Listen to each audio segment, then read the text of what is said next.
Bulchiinsa sablammii Oromoo aanaa Jiillee Dhummuuggaatti hooggantoonni olaanoo federaalaa fi naannoo aanichatti argamuun daawwii dirree fi marii hawaasaa aanaa fi magaalaa waliin taasisaniiru. Marichi hojiilee nageenyaa fi misooma ariifachiisaa ta'anii fidas jedhamee eegama. Marichi hojiilee nageenyaa fi misooma ariifachiisaa ta'anii fidas jedhamee eegama.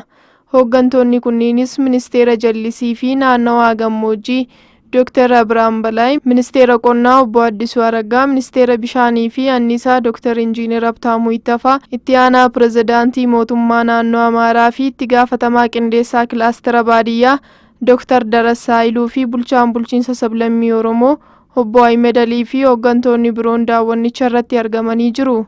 Turtii daawwannaa isaaniitiin lafa misooma qonnaa fi jallisiif oolu akkasumas bishaan ho'aa haayiweetuu daawwachuun hawaasa aanaa fi magaalaa waliin marii taasisuun gaaffilee fi yaadota hawaasni kaasan deebii akka argataniif akka hojjetamu ibsaniiru.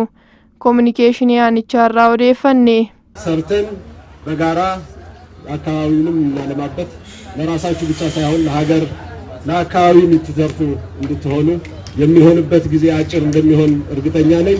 መልካም ጊዜ ስለተቀበላችሁን ለሁሉም ነገር ፈጣሪም እናንተን አመሰግናለሁ። መልካም ጊዜ።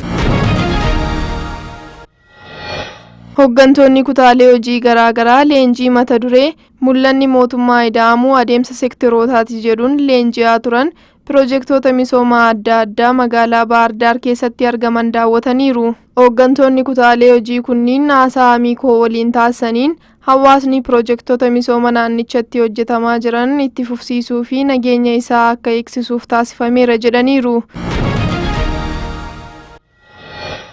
Vaayirasii Maarbarg yeroo gabaabaa keessatti ittisuu fi to'achuuf hojjetamaa jiraachuu Ministeerri Fayyaa Dr. Maqdas Dhaabaa ibsan. Haala waqtaawaa vaayirasii Maarbargii fi hojiiwwan ittisaa hojjetamaa jiran ilaalchisee Ministeerri Fayyaa Dr. Maqdas Dhaabaa fi Daayirikteerri olaanaan Inistituutii Fayyaa Hawaasa Itoophiyaa Dr. Masaa Haayiluu ibsa kennaniiru. Ministeerri Fayyaa Dr. Maqdas Dhaabaa akka jedhanitti dhibeen vaayirasii Maarbarg uumamuun isaa erga ibsamee eegalee hojiin hordoffii cimee itti fufeera. Vaayirasicha yeroo gabaabaa keessatti to'achuuf hojii adda baasu fayyaa hawaasaa eeguun hojjetamaa jiraachuu dubbataniiru.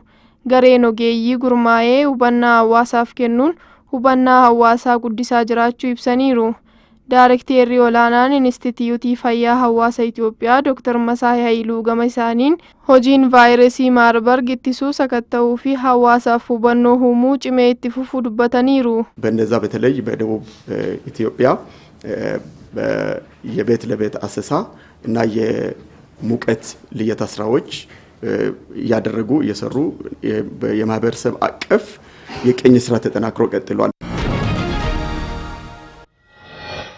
Simpooziyemiin idil addunyaa manneen murtii heera mootummaa Afrikaa fi dhaabbilee wal fakkaatoo magaalaa Addis Ababaatti akka gaggeeffamu manni maree qulqulleessituu heera mootummaa federaalaa beeksise. Gumiin qulqulleessituu kun simpooziyemiin idil addunyaa manneen murtii heera mootummaa Afrikaa fi dhaabbilee wal fakkaatoo arfaffaa ilaalchisuun miidiyaaf ibsa kennaniiru. Ibsicha kan kennan Daayirikteera olaanaa waajjira mana maree qulqulleessituu dhimma heera mootummaa Dassaaleny Wayyeessaa Simpooziyemichi sadaasa 19 galma walga'ii gamtaa Afrikaatti gaggeeffamuu eegala jedhaniiru. Simpooziyemicha irratti pirezidaantonni manneen murtii heera mootummaa biyyoota miseensaa hayyoota damichaa dhaabbilee idil addunyaatti hojjetan akkasumas keessummoonni waamicha taasifameef biroon akka hirmaatan dubbataniiru. ህዳር 19 ቀን በሚደረገው የአፍሪካ ህገ መንግስታዊ ፍርድ ቤቶችና መሰል ተቋማት ሲምፖዚየም ላይ በርካታ ጽሁፎች ይቀርባሉ።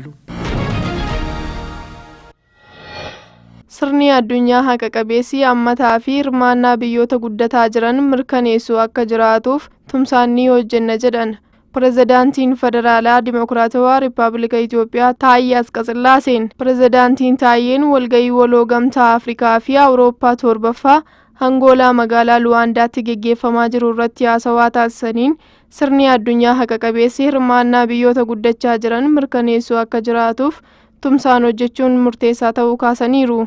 Itoophiyaan tumsaan hojjechuuf murannoo qabaachuu mirkaneessuun Afrikaan mana maree nageenyaa mootummoota gamtoomanii keessatti bakka bu'ummaa dhaabbii fi hiika qabu qabaachuu akka qabdu hubachiisaniiru.